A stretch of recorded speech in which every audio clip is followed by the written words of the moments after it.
यमुना, जिसे सिर्फ लोग एक गंदी और डेड नदी के रूप में देखते हैं, पर वो हमेशा से ऐसी नहीं थी। यमुना को गंदा करने का काम अंग्रेज़ों ने शुरू करा था। उस टाइम 1890 में अंग्रेज़ों ने दिल्ली के अंदर औद्योगिकरण और शहरीकरण को एक नए तरीके से बसाने का सोचा, और इसी औद्योगिकरण और शहरीकरण का नतीजा था कि इसका कचरा सीधा यमुना में डाला जाने लगा। आज़ादी के बाद अनियंत्रित जनसंख्या और तेजी से हो रहे शहरीकरण ने यमुना की हालत और ज़्यादा खराब कर दी। यमुना के किनारे बसे स्लम्स यमुना को डंपिंग यार्ड समझ के उसी में सारा कचरा फेंक देते थे। ऐसा नहीं था कि यमुना को साफ करने की कोशिश नहीं की गई। उस टाइम की सरकारों ने योजनाएं तो चलाई, पर वो यमुना को साफ नहीं कर पाए।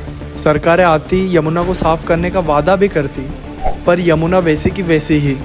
अब दिल्ली की जनता को ना एक ऐसा लीडर चाहिए था जो यमुना को सच में साफ करके दिखाए, और तभी केजरीवाल और आम आदमी पार्टी ने इस मुद्दे को पकड़ा और लोगों को ये विश्वास दिलाया कि हम यमुना को अगले 5 सालों में इतना साफ कर देंगे कि यहाँ लोग पिकनिक और छुट्टियां मनाने आएंगे। और आज यहाँ पे दिल्ली सरकार संकल्प लेके जा रही है कि 5 साल के अंदर हम यहाँ पे यमुना को जीवित करेंगे। आम आदमी पार्टी की सरकार बनते ही केजरीवाल ने मैली से निर्मल यमुना नाम का एक प्रोजेक्ट भी लॉन्च कर दिया। लेकिन कहते हैं ना, हाथी के दांत दिखाने के कुछ, खाने के कुछ। वैसे ही ये प्रोजेक्ट भी फेल हो गया। ये क्या हो गया? प्रोजेक्ट फेल होने के भी बहुत सारे रीजंस थे, जैसे इंडस्ट्री वेस्ट को रोकने पर कोई कार्रवाई ना हो, या फिर केजरीवाल ने अनेकों इलीगल रिफ्यूजीज को दिल्ली में यमुना के किनारे बसने दिया हो। केजरीवाल ने हर बीतते साल दिल्ली के लोगों से यमुना को साफ करने का झूठा वादा किया, पर हुआ ये कि यमुना उल्टा रिकॉर्ड तोड़ लेवल पर गंदी हो गई। लेवल इतना गिर गया था कि यमुना के पानी में बैक्टीरियाज भी सरवाइव नहीं कर सकते थे।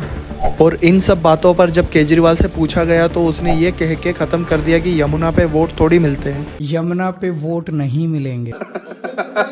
केजरीवाल ने लगभग 10 सालों में यमुना को अपने सबसे खराब स्तर पर पहुंचा दिया। लेकिन दिल्ली के लोगों ने 2025 में मौका दिया बीजेपी को, और 25 सालों बाद दिल्ली में आती है बीजेपी और सीएम बनती है रेखा गुप्ता। रेखा गुप्ता ने सीएम बनते ही कहा, सबसे पहला काम जो हमारा होगा वो यमुना को साफ करना होगा। रेखा गुप्ता ने सबसे पहले 500 करोड़ का अलॉट जारी किया। आज हमने अपने बजट में 500 करोड़ रुपए की लागत से सीवेज ट्रीटमेंट प्लांट की मरम्मत और विकास के लिए रखे हैं। अभी वर्तमान में सीवर सुपर सकर मशीनें केवल 2 हैं। पहले दिन आते ही पीडब्ल्यूडी मिनिस्टर यहाँ बैठे हैं, हमारे जल बोर्ड के मिनिस्टर यहाँ बैठे हैं। 31 सुपर सकर मशीन पहले दिन ही किराए पे लाने के लिए ऑर्डर दे दिया गया था, और भी जितनी जरूरत है मंगाई जाएंगी। उन्होंने यमुना को साफ करने के लिए 3140 करोड़ की राशि भी दी। इस 3140 करोड़ में sewage treatment plant, terminal, sewage pumping station को सही करना भी शामिल था, जिसका असर भी देखने को मिल रहा है। जब से रेखा गुप्ता सीएम बनी है तभी से यमुना में डेली सफाई के लिए हेवी मशीनें चल रही है। हालांकि कचरा निकालने से यमुना और उल्टा गंदी हो रही है, पर यह बस टेम्परेरी है। जब यमुना में से सारा कचरा निकाल लिया जाएगा तो यमुना बहुत साफ दिखेगी। आज दिल्ली में ऐसी कोई जगह नहीं है जहां यमुना की सफाई ना हो रही हो। आज यमुना काफ़ी हद तक साफ हुई है और किनारों को भी रिस्टोर करा जा रहा है। ये जल देख रहे हो ना, माँ यमुना का जल है। ये देख रहे हो कितना साफ नजर आ रहा है, बहुत भाई एकदम क्रिस्टल क्लियर यहाँ पे नजर आ रहा है।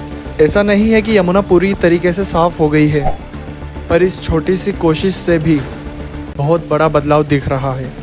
रेखा गुप्ता ने यमुना को साफ करने का टारगेट 2028 तक का रखा है। आप लोगों को क्या लगता है, 2028 तक यमुना पूरी तरीके से साफ हो पाएगी या नहीं? कमेंट्स में ज़रूर बताना।